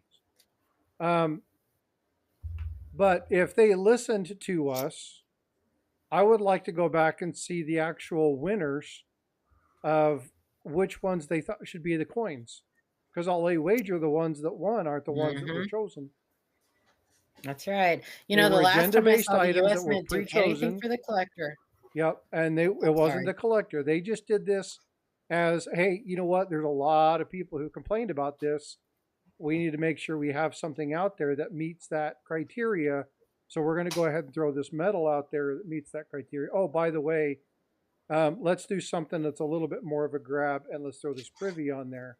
Now, I'm not a problem with the privy, and you guys know that I got one. But Frostbyte, even with that, they dirtied the water. Even no, with I'm right that, there they with you. still I'm right there found a with you. way to Yeah. screw it up. They still I found a way. think The last thing I saw them do for us that truly was for us, I believe, I mean, it benefited them too, but they listened, was when they fixed their website. And that was the last thing that I saw them put any effort into that actually was something that everybody was up in arms about. They screwed up the 2021 Morgan dollar and peace dollar thing. By continuing that on, they should have stopped it at 2021 agree. and not continued it on. Yep. They find a way to screw everything up because they stop listening to the little guy. That was a business move Hold right on. there. It was a business move because they stopped. Same kind of business move the baseball card companies did by continuing to produce chase sets only and not concentrate on their base sets. And then their base sets basically went out of fashion and became kids' toys, and they became basically obsolete as far as marketing is 100%. concerned. And they screwed themselves doing that. And the mint's really working on the same thing. Yeah. And I get that they're a business, but I mean that is a fact. The US Mint is a business, and I get that. But the collector has always been their bread and butter. And they would do, in my opinion, so much better if they actually focused back on what we want and listened to us. This has nothing to do with being a personal dig against you, but I get really tired of hearing people talk about how they have to make profit. They have to profit and profit and profit. Right. I agree. How about paying for what they do? Mm-hmm. Reducing the overall salaries of their top dogs from $1 million down to something actually digestible, and do business like business used to do business. It wasn't about profit back then. It was about sustainability. Mm-hmm. And here now, all we care about is how much more money can the board make. Mm-hmm. Well, screw that. Yeah. Do business like business can be done. That's the way I do it. I'm not necessarily saying I'm perfect, but I don't make a lot of money at doing what I do. I make people happy doing what I do, and I sustain my own bill pay. Yeah, I agree. And if you watch these CCAC meetings, they're a joke. They're interesting to a point, but the people that are actually on the board, I don't think half of them even know what they're talking about. And it's a paid position. These are not volunteers. The CCAC is a paid position. It's a government job, and they are quite clearly government employees. Yeah, but again, now I'll say something on that regard. Having been there in that regard, not everybody who works for the government is evil, foul. There's a lot of I work for the government. I there's a know lot of that. good people who really are just trying to do their job day in and day out, right? So there's a lot of people. Now, there's a lot of politics involved, and a lot of what we're talking about is the politics. The mint is required to be profitable by legislation. It's not just something where the mint director says, oh, well, I don't want to do this. There's a lot of good, solid people, and I have a lot of wonderful friends who are actively employed by the government. They are good hearted people. They have a desire to see things improve and find ways to make life better for people. So, again, when we talk about government, it's important not to um, lock everybody into that same general thing. And again, when we talk about Ventress Gibson, I'm I not didn't saying do all these that. problems are her. There are some of these issues that are bigger than her, and she's having to navigate through some of that. My thing is, Frostbite, at the U.S. Mint, there is nobody bigger than her. other than the Senate and the House of And that's Representatives only in and the certain people that pass the circumstances. legislation on the Coin That Act. is only in certain instances. So, but again, there are certain requirements for coins that they have to meet. Now, she has certain levels of power, but she doesn't have ultimate control over everything that happens to the mint. No, right. I understand that. So again, she has a boss. Okay. And so, Well, of course she does. yeah, but now she has to answer for certain things. Now, there Everybody are has, things when we except look for at this, Chuck. it's important for people to understand that, yes, she is the pinnacle for this. And as a person in charge, she is the person who makes those decisions. But there are some of those decisions, despite whether she likes them or not, that are going to have to be done just because they are required. For instance, working in the medical field, Paula knows this. There is a thing called the NDAA. It's the National Defense Authorization Act. It is something that mandates what happens in each area. There are things that have to happen, and how much money has to be done, what products need to be done, what they can do, what they can't do, what areas need to be focused on, areas of improvement, targeted focuses, budget constraints, all those things. And so there are things that certain people are bound to. It doesn't mean that they don't want to make a change. It just means that they're bound to the legal requirement in that particular document. So again, I we need, it's not just Ventress Gibson that we need to relay this information to. We need to relay this to our Congress. We need to relay this to representatives. We need to be sending things like letters saying, look, we understand there's a political piece to this. But as a small voice of people who are really interested in collecting these coins and doing some of this stuff, we really need to resort to some of the stuff that Chuck said just a little while ago, which is what made the coins collectible at certain points of time. Really do a study and find out what is it that people really want the coins for. Some people just want, we have stackers and preppers in this group. If you're a stacker and a prepper and you're looking at silver and gold, you're looking for it as a hedge. And what happens if we do the CBDCs and we run into a situation where fiat loses its total value and you need to have money. Again, we've talked about this. Silver and gold is a great commodity, but skills are going to be way more important once that first happens. So we need to be looking at this from who are the people that can actually make the impact, and we need to be targeting those people. And we do that by reaching out to our representatives. We do that by reaching out and sending letters and talking with Senate, talking with the Or we Congress just people, quit talking buying with our stuff. local That's legislation. where we really can hurt them. Say again? You really want to make an impact, stop buying stuff.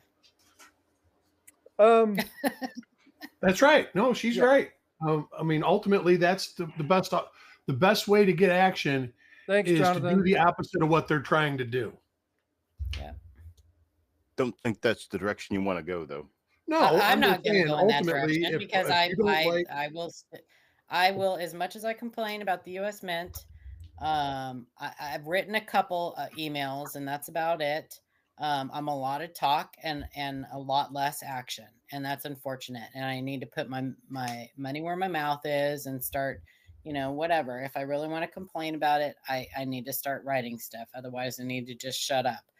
But I definitely think that there are a lot better way. I don't believe those numbers for a second.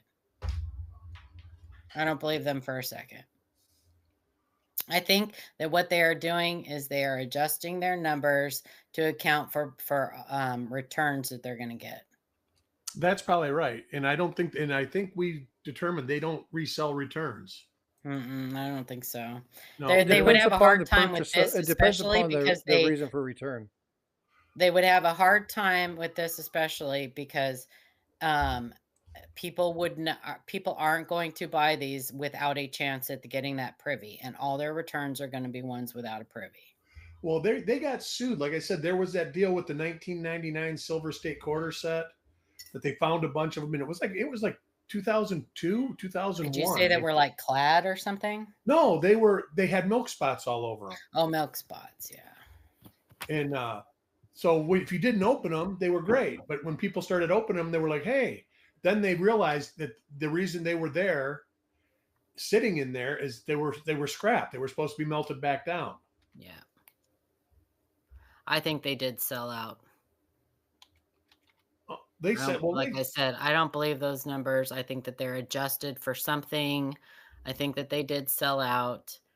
What possible? We've just spent an hour and whatever talking about how the U.S. Mint is in it to make money. It's blah, blah, blah, blah, blah. What possible motivation do they have for holding back and not selling these out? The fiscal year's almost over. What possible motivation do they have for not selling these out? I don't know. I mean, but it's not the first time that they've run mintages of $50, $60, $70, $80, $100,000 coins and only minted or only sold or produced 70% of them. Well, that doesn't mean that they didn't sell out. Maybe they ran into a production problem. Maybe those new dies that they laser engraved weren't working out great for them, and some of the product turned out crappy, and they couldn't get more silver planchets, whatever. I mean, I definitely think that they sold out on those. Maybe they didn't get maybe they didn't get the final number of 75,000 that they wanted, that they were able to sell, but I think whatever they produced, I think they sold. And it would be shocking, you know, if that did happen and 30,000 of these coins were returned. I would be shocked if they ever did something like that again. Yeah. They're either going to have it or not have it. Well, I have the return sheet here, and it says didn't receive the correct item, changed my mind, duplicate order, product arrived damage, outer packaging, unacceptable coin packaging quality, and that the description is what about it was bad, right? And then there's a little area where you fill in. What is a resolution? Do you want to replace it? Do you want to refund it? Do you want to exchange it for a new item? So there's nothing on here that says, hey, if you get one that's fine, you just didn't get what you want. Too bad, so sad. Yeah, changed my mind. Yeah, that's and every single one of those, the way they shipped them, put a dent in the box and claimed that the outer packaging was damaged. They shipped them in bubble mailers. Yep. Well, I got mine in a box. One of mine in a box. People were upset about that. But none of them were shrink wrapped. None of them were protected. Yeah, and the bubble mailer didn't go all the way around, by the way. It was only partial. So, what do you think, Chuck? You're being awfully quiet. I don't know what to think. This is one of those subjects that I generally don't even speak on because I don't know anything about it. Yeah, this is the second time you've been on panel where we've had a discussion where you're like, yeah, I don't have an opinion. I don't pay attention to the current mint, what they're doing. The coins are horrible. The business strike coins are horrible. Their design ideas are horrible. Horrible. So I don't see anything good. So I my had so mama much told hope. me, if you got nothing good to say nothing at all. Or just come sit next to Paula. Well, if I had that to do, I it'd had be a so very much hopes for dull this flowing conversation today. Oh, I I had a prefer lot of talk hope, about like dice data or something. I prefer talk about right? something that's actually educational. Well, Chuck, I think next week the conversation that you and I had regarding the 26S, is that something that you'd be interested in doing? I don't remember the conversation. Talking about, well, we had talked about this before, but remember Why is a high grade 26S worth so much exactly. in comparison to any other date? Oh, yeah, I could tell you that in 10 minutes. What else will we talk about? Oh, it segues into it has a way of segueing. Trust me. Mhm. So tell us. I got 10 minutes. Of Oh, you want my 10 minutes now? course I do. I thought we were going to do if that next Frostbyte week. wants it for next week, then say Oh, it doesn't matter. You want to do it now? We can do it now. I'm just saying there's a lot of stuff that we can do. But we actually talked about your counterfeit collection yesterday. Oh, you did. I did see a little bit of that. I saw enough to remember the parts that I was going like, huh? What? Do I have one of those? I didn't know that. Yeah, the Morgan dollars that don't exist. The ones Oh, I've got those. Those things are way in my my counterfeit book down. My counterfeit book is it's a 2-inch or 3-inch binder, and it weighs like 15 pounds because I got so much crap in it. And it's literally crap because not one coin in there has any real value. But I probably spent thousands of dollars getting all that stuff because, if I see, let's say, a counterfeit 1924D and somebody's counterfeited a 1924D and someone else has bought it as the real deal, they probably spent 40, 50 bucks on it. Mm-hmm. So I kind of have the you should have bought the book before the coin thought in my head, but actually I just tell them, hey, that's not real, but you know what? I'll still buy it from you. I'll give you 20 bucks for it. And then I buy them for 20 bucks or something like that and stick them in the collection because, well, they add to the overall education of the world if I ever get to the point where I'm doing photographs of it and actually publishing them, which I haven't yet done. But you know, I like teaching people, and I have to have my props. I have to have my resources. Oh, I get you. Now, you want to talk about 26S? Is that correct? Yeah. Well, I mean, it's just one of Yes, many. We don't have to do it now, please. but we can if you want to. A 26S is a low mintage coin. It was also minted at a time that the country was in a little bit of trouble and people were spending. Um, that kind of what led up to the depression, or part of what led up to the depression. The other thing is the S Mint was kind of a nasty, filthy work environment at the time. And another thing is they were using dyes way beyond the dyes given lifespan. And so they were kind of shoddy in appearance. Their presses weren't doing a great job. The planchet wash that they were using for their planchets at the time wasn't very conducive to keeping coins red. And all of that put together makes the 26S and anything higher than MS66 red pretty much impossible. Um, because if you compare how the 1926S, the best coins out there look compared to, let's say, a 1926 plain or a 1927 plain in Philadelphia Mint, where a lot more were made and a lot more came out nice, you'll never find a 26S in that quality. And quality is part of, it's not just about the strike, and it's not just about the lack of bag marks, and it's not just about uh, the simple parts of grading that are a little easier. It's about overall quality. If the coin doesn't look really pretty overall, it can't get above a 66 grade, regardless of how you technically want to grade it. Eye appeal is one of the important parts of grading a coin because grading is a totally subjective thing.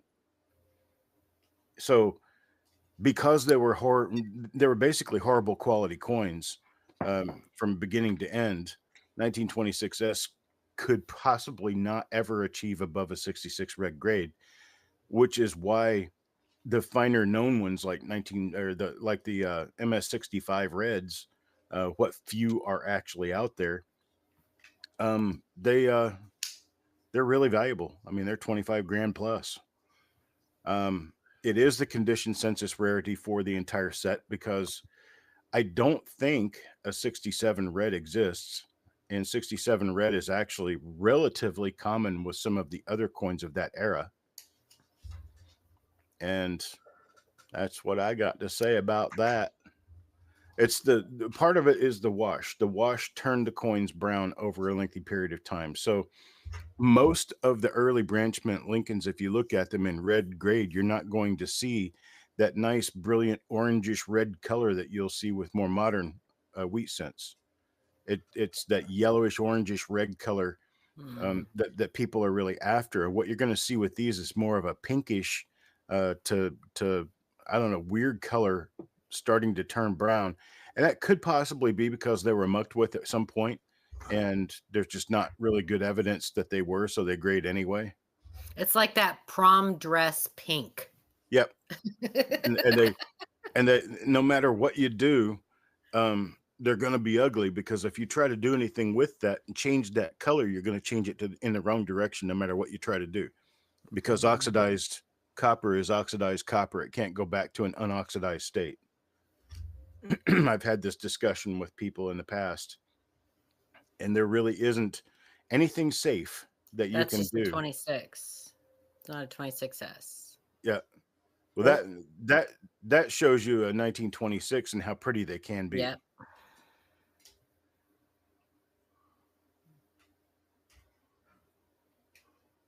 Yeah, you have to go to that link and then click on red and see where the condition census coin is in red. It's 65. 65. Yeah. 65 red is the nicest coin ever graded, and that's brown. That's not really a red color. Yeah. That's the best they come. It's crazy. And with that quality of luster, that quality of surface appeal, you're never going to get past a 66 grade with a 26S, no matter what you do. And if you do get that penultimate 66 red, you're going to be talking about a 500 grand coin. You're going to be talking about the most expensive Lincoln cent ever made. Yeah, I can tell you, I had an opportunity to hold one of those. Yeah. And you did too. We were all sitting at the picnic table and I couldn't hold it. I was just like, I don't even want to touch it. Yep. Is that our doctor buddy, Brian? No. No. Another guy at the fun show, a dealer that Chuck knew, he had his Lincoln cent collection there, and he had just regraded his 1909 SVDB, and it became the top pop. He owns, I think, the third or fourth finest Lincoln cent set. I think he said second. There was one that was more. That coin is so much more attractive than that last one, that red one you showed. Right, but they're really, I mean, Yep. Here's my argument with this. If you go between the red and the red brown, there's no real difference between them. No. The red brown actually has better luster. Much more attractive. Yep. The red brown was such a better looking coin to me, in my opinion. No, I agree with you. But then go down to 65 and red brown and see what they've been going for. Oh, $5,000, $10,000, $14,000 price tag. Then you look at the 65 red, and those things are $100,000. Crazy. And I actually was sitting in the room at a heritage auction when Jack Lee bought his, and it might be the one that's pictured there. I don't know, not sure, but it was a 65 red. Jack Lee bought it for $26,500. Ay. And Ben, I was there. Right? Sure. I was there. I was one of the people who did a golf clap when he bought it. Crazy. Because that's like history made when you're paying over 25 grand for a Lincoln cent. That's history made right there.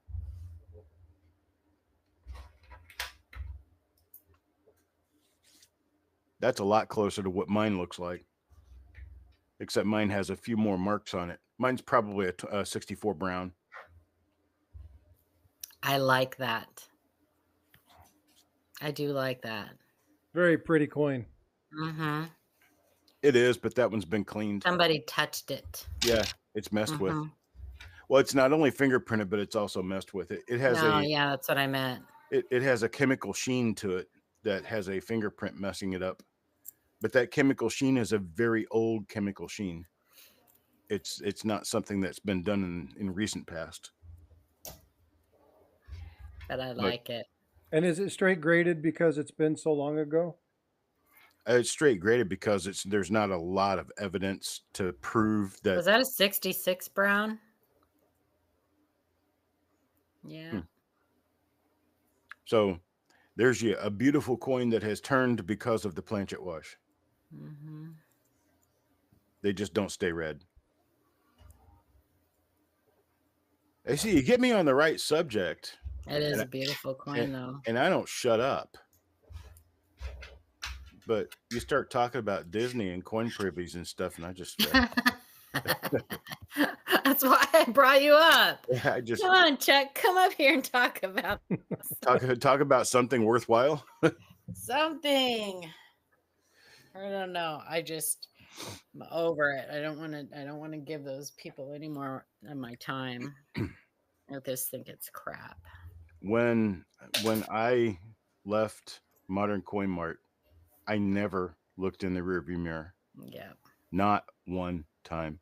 I dealt with advertising, modern forced rarities by, and I even designed some of that stuff where it's a modern coin that was made by private mint, and there were only 10,000 of them made, and Mm-hmm. a mintage like that is infinitesimally small when you talk about what the mint does. Right. But when you talk about a privately minted coin, you have to appeal to the masses, and that you have to have the masses want them. Well, there was just enough mass to want these to sell them out. Mm-hmm. But really boil down to it, there's not enough mass that still wants them to make them valuable, because that's what you have to have is a continually exceeding demand over supply, and you eventually get to a point where it's valuable. Like, for instance, the book that I published back in 2005. That book is Looking through exceeding. Lincoln Cents that I Yes, can't find. it's Yeah. increasingly difficult to find, and it's increasingly Yes. expensive. It is, except that I found one and ended up letting Adam buy it for like $10. Oh, I still kick myself over that. But whatever. Robbie just bought one at his shop for $1. That was your first edition too. That he Was it the bought. first edition? Oh Yeah, wow. he sent it to you to sign, remember? Yeah. Mhm. Those things are rare. Yeah, and I found one for $10 and let Adam buy it. Where was it? I don't know. It was somebody was selling. So Shay sent us a link to somebody that was selling all their books. They had a complete like book collection, and they were selling all their books for super cheap. I don't know if it was somebody that had passed away and their family was selling it or what, but anyway, they had sent out this link and it was in there, and I was like, God, here, if somebody wants this, go ahead, and if you don't want it, I'll get it. And anyway, I should have just kept my mouth shut, but whatever. Well, I don't want to lead anybody on any wild goose chases, but if you want one of the first edition books, your best place to look is in Oklahoma, because about half of the first edition books sold in Oklahoma. Well, I have it on my wish list on Thrift Books, and I got a notification yesterday that the second edition came up for sale for like $149. I didn't buy it. Wow. Yeah. I didn't buy it. I don't think I blame you at all. But yeah. Anyway, it doesn't come up very often.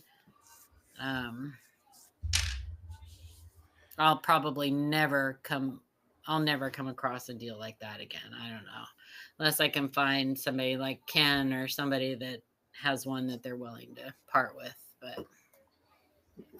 But that too, in effect, is part of the problem with the overall modern coin market. Mm-hmm. That a lot of people will. That's the first edition, I believe. That's a spiral bound. No, this is second. That's the second. I can't see the picture. Oh, my chat's in the way. Never mind. There it is. Okay, yeah. Mm-hmm. First edition has a different cover. Yeah.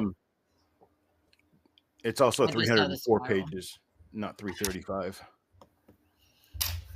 I just saw this. And it was published in 2004, and it was self-published, so it never had a UPC, so it's not going to be in any of the major bookstores. Because If someone returns a flowing hair because of milk spots, what does the mint do? Probably melts them down. Destroys it. Yeah, they any coin or metal that's returned because of damage gets melted. That's listed on their site. Azure Blue, you're so sweet, but he doesn't have any copies. I've hit him up for years for that. Oh, me? Yeah. No, I haven't had any of them in a long time. I've been hitting him up for years for a copy of that. But that was very sweet of you. Holy smokes! My desk is almost clean. What? Yeah, thanks, Chuck. Look what happens to Eric when he gets bored. Right. Chuck come on and started talking. It's like, you know what? I'm going to go through these, see what's in these 25 rolls. Why don't you talk for a while? So I can clean my talked desk. earlier, man. I talked a lot yesterday. Yeah. I sat in the chair and watched you guys after the show was over. I think I came on, I think it said streamed 12 minutes ago when I went on yesterday. I thought I'd catch you guys. Chuck, while you're here, if you would like, you can, because we touched a bit on the 96 wide AM yesterday, just for a second, because none of us had firsthand knowledge about it. Do you want to talk about it? You don't have to name any names, but do you want to tell them why it's not a thing? We specifically didn't name names, but we talked about it. Yeah, we didn't name any names, but we talked about it. But you want to?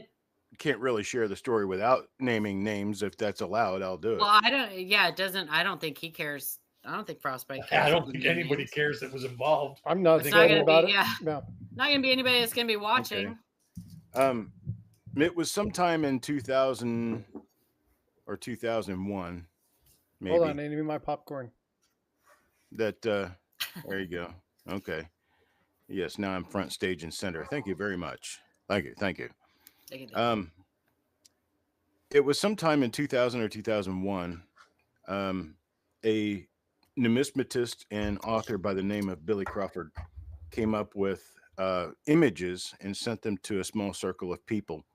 And it was of a 1996 wide AM Lincoln cent. And people like Ken Potter and Bill Fiva, JT Stanton, me, I think John Wexler was also given a share at this.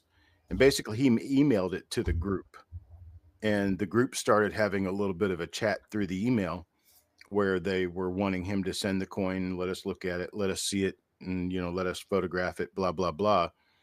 And then kind of out of the blue, I had a phone conversation with one of that group, which I'm not going to name. And we kind of looked at the pictures real closely and agreed that there was a seam on the inside of the rim on the obverse of the coin. And we kind of agreed that it didn't appear really right. And so we kind of agreed at that point in time that it was likely not a real 1996 Lincoln cent, that it was something where the obverse had been added to the coin. Well, since that, we've proven that does happen and has happened. Right? Yes. Yeah, with the 92 close AMs. And there was at least one of those graded by PCGS, so it slipped through them. And basically, I thought there were several of those 92. I thought Brian Rains had. There might be several of them. I know that the person who the person who initially got them found like 10 of them. So he says, I don't know whether he was the one that was being sleight of hand about it, or whether he actually thought he ran into something good. But Jason Went was the person who actually sent one of them to me. And it had already been peeled apart. And he sent me another one that had not been peeled apart so I could do it on camera. Because this was thousands and thousands and thousands of dollars spent and wasted on coins that had been manufactured. But basically what it was a Lincoln cent where the obverse had been milled off to the nth degree, and then the obverse of a dated coin was milled down from the back. So the zinc was milled off until they started hitting copper. And then they used some sort of black tar glue to glue the obverse onto the remainder of the coin. And the only measure of incorrectness about it was there was a very slight bulge to the design overall. Like the fields had a little bit of a bulge to them. And there was a seam running around the inside of the obverse. And if you look at the image that's up there on the screen right now, you'll see that if you look to the right and up from the date, right along the rim, you can see a little bit of a seam right in there. And that's what we were looking at when we noticed that this coin just doesn't look right. So we were waiting for Billy to send it to us.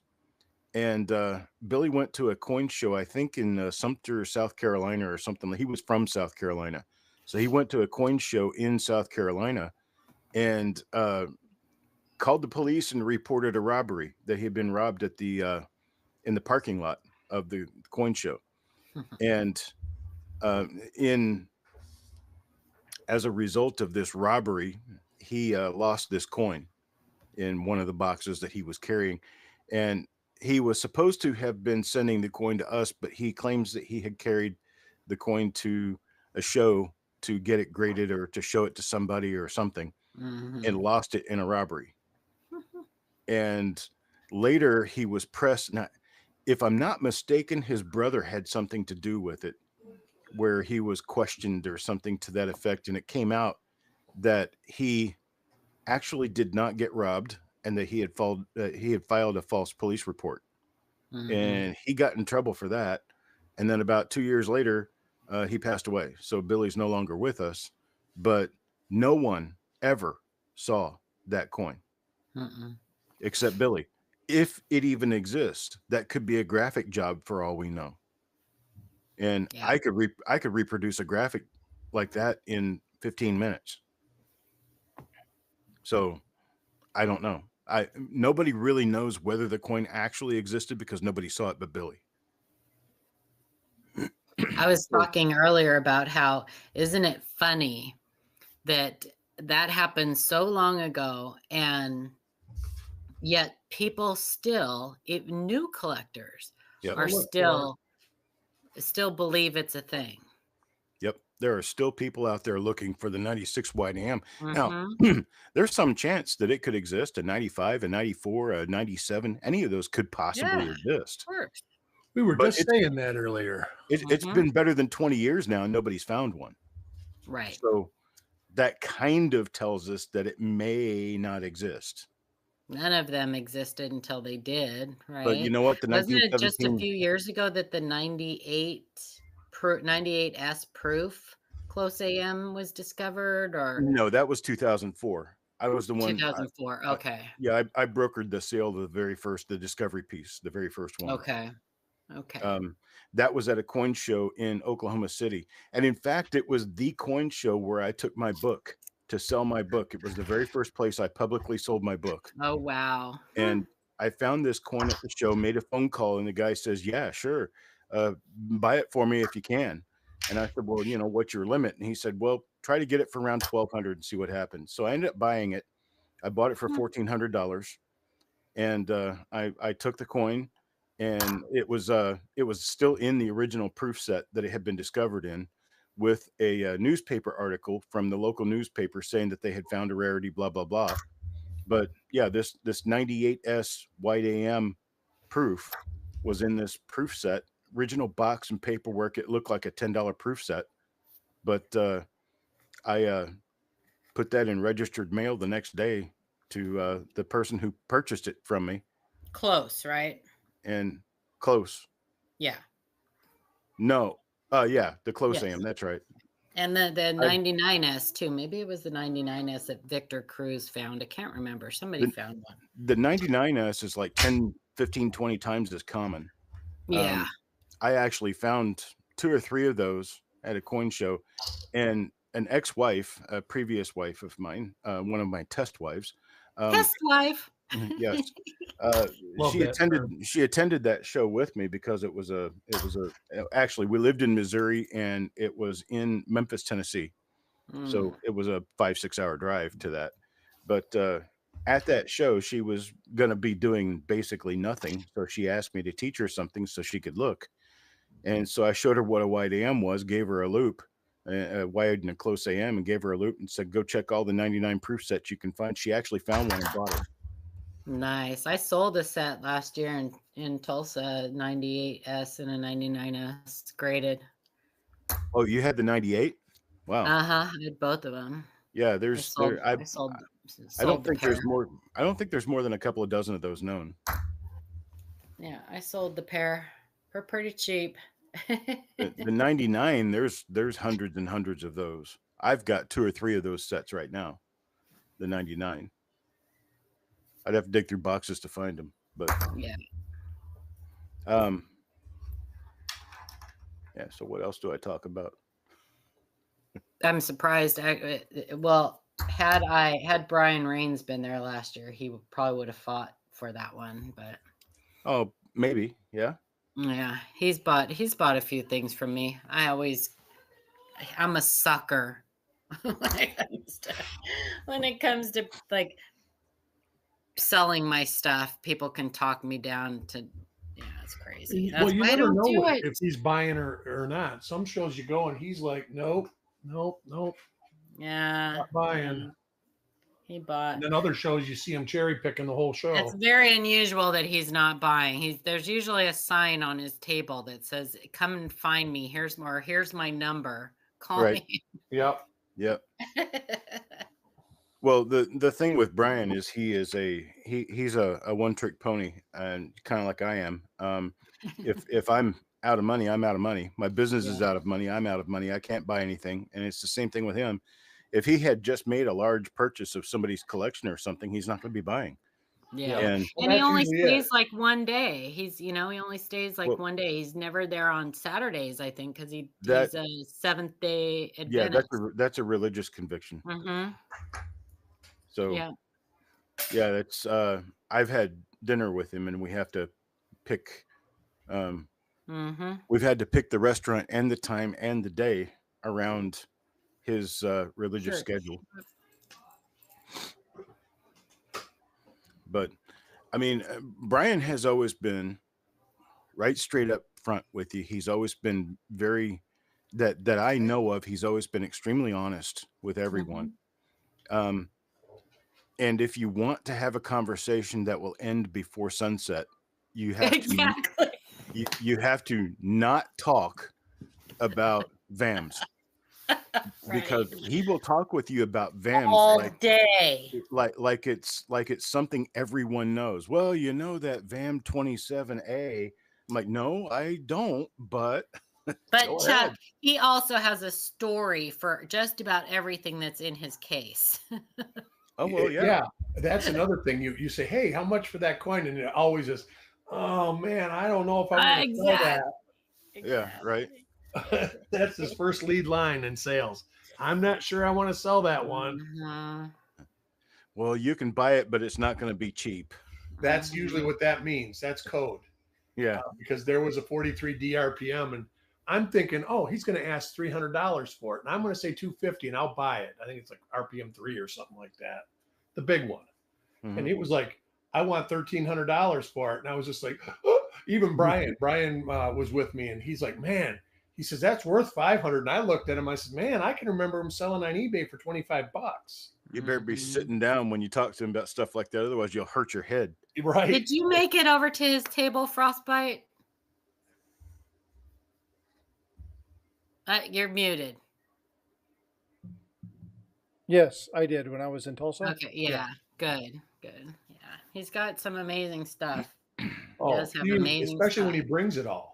Mm-hmm. And the best part is he seems to always, like at the fun show in January, he seems to always have Anex bring him his submission that he has submitted before that. Mm-hmm. He's always got like 3 or 4 boxes to look through that he hasn't looked through yet.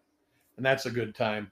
But like Chuck says, you got to have time because each coin's got a little 30, 40-minute spiel that goes with it. 20-minute story. Mm-hmm. That he found it. Yeah, he remembers everything. I have no problem with that. I love listening to people. I love listening. Yeah, at this show is where I found this coin. Yeah. Well, I used to live down not far from where Eric lives now in Bradenton, Florida. And anybody who knows or doesn't know where that is, but does know where Tampa is, it's about 40 miles south of Tampa on the other side of the bay. And I was driving to Pennsylvania one time, and I was going up there to look at a collection. And Brian called me as I was driving through Gainesville, Florida, and I was driving right past the University of Florida campus when I got Brian Rains on my phone. So I answered it, and I talked with him. I talked with him until I crossed the Pennsylvania state border. Oh my gosh, that sounds like my conversations with Potter. Yeah. I was about to say Ken Potter's another one you can have a 3 or 4 on. It's like, hey, Oh, hey, I Frosty, sat in Eric's. Ken's on the I phone. sat in It's Eric's like, all right, driveway. we'll talk to you tomorrow. You remember that, Eric? I sat in yeah, your driveway over an and talked hour. with Ken Potter for a long time, Oh yeah, I gotta like book half a day. right? And the only reason he hung up is everybody was like, "Come on, we've got shit to do." Yeah, right. Mm-hmm. Well, if he has to walk his dog, then the conversation's over. Oh, Gotta walk the Yeah, dog. no, we had me and Brian Allen sitting in the driveway waiting for Chuck, and Chuck's like, he's like shrugging his shoulders and this and that. I know what and you want me to Brian's like, do. "Who are you talking to?" And I said, "Ken Potter." He says, "Oh, okay." Yeah. Yeah. He's like, "Oh yeah, I know what you're going through." You need some water, something to eat. Right? Morning, Pedro. I'm gonna need a transfusion if I keep doing this. Well, folks, I'm going to go ahead and wrap stuff up for today. I got some things I've got to take care of. I've got to get to right. Have a great day, you guys. See y'all soon. See you next weekend. Chuck, thanks for coming up and joining us. I appreciate you. Absolutely. If you talk to me ahead of time, I'll actually be prepared. Well, we'll figure out something. We'll discuss some stuff. Bye, Paula. Love you. We'll talk about some stuff. We'll figure out a good topic, and we'll have you kind of regale us with your stories. And Sure, I have plenty of them. Most of them are true. And I love the banter and the jokes. So, you have any reveals going on today? I should. I don't have them scheduled, but I should. If I do get to the ones I have, let's see, what do I have? I have a 1951 S roll. I have a 1972 original bank wrapped roll. I have a 1953 S roll and a 1946 S roll. I've got those 4 rolls left to do. Very cool. Well, I'll be looking and a for 55 S. I'll be looking for any. If you guys haven't already done so, go check out coppercoins.com. Check out Coppercoins on YouTube. He does a lot of really cool things. So go over and check out his channel. Again, thanks for coming up, brother. I really appreciate you and all your wisdom. Thanks a lot, man. Be good. All right. We'll talk to you later. All right, ladies and gentlemen, I'm out of here. I got work to get done for the family. So I hope you take care. Again, Coin Crew is coming up here in about 15 minutes. Go check him out. But, talking about all this stuff, I want to say one thing. Just because we get frustrated or just because we have certain thoughts doesn't mean that you have to subscribe to my chain of thought. It doesn't mean that you have to say, well, Frosty said this, and so I'm going to do this. Make up your own minds. It's really important to me that we give you information, we explain why we do or don't like something, and we have general conversations of it. But again, make up your own mind. Do your own research. Come to your own conclusions. We're here if you want to talk about it, okay? All right, folks. Love you guys. Be well, be blessed, and I will see you guys in the stream.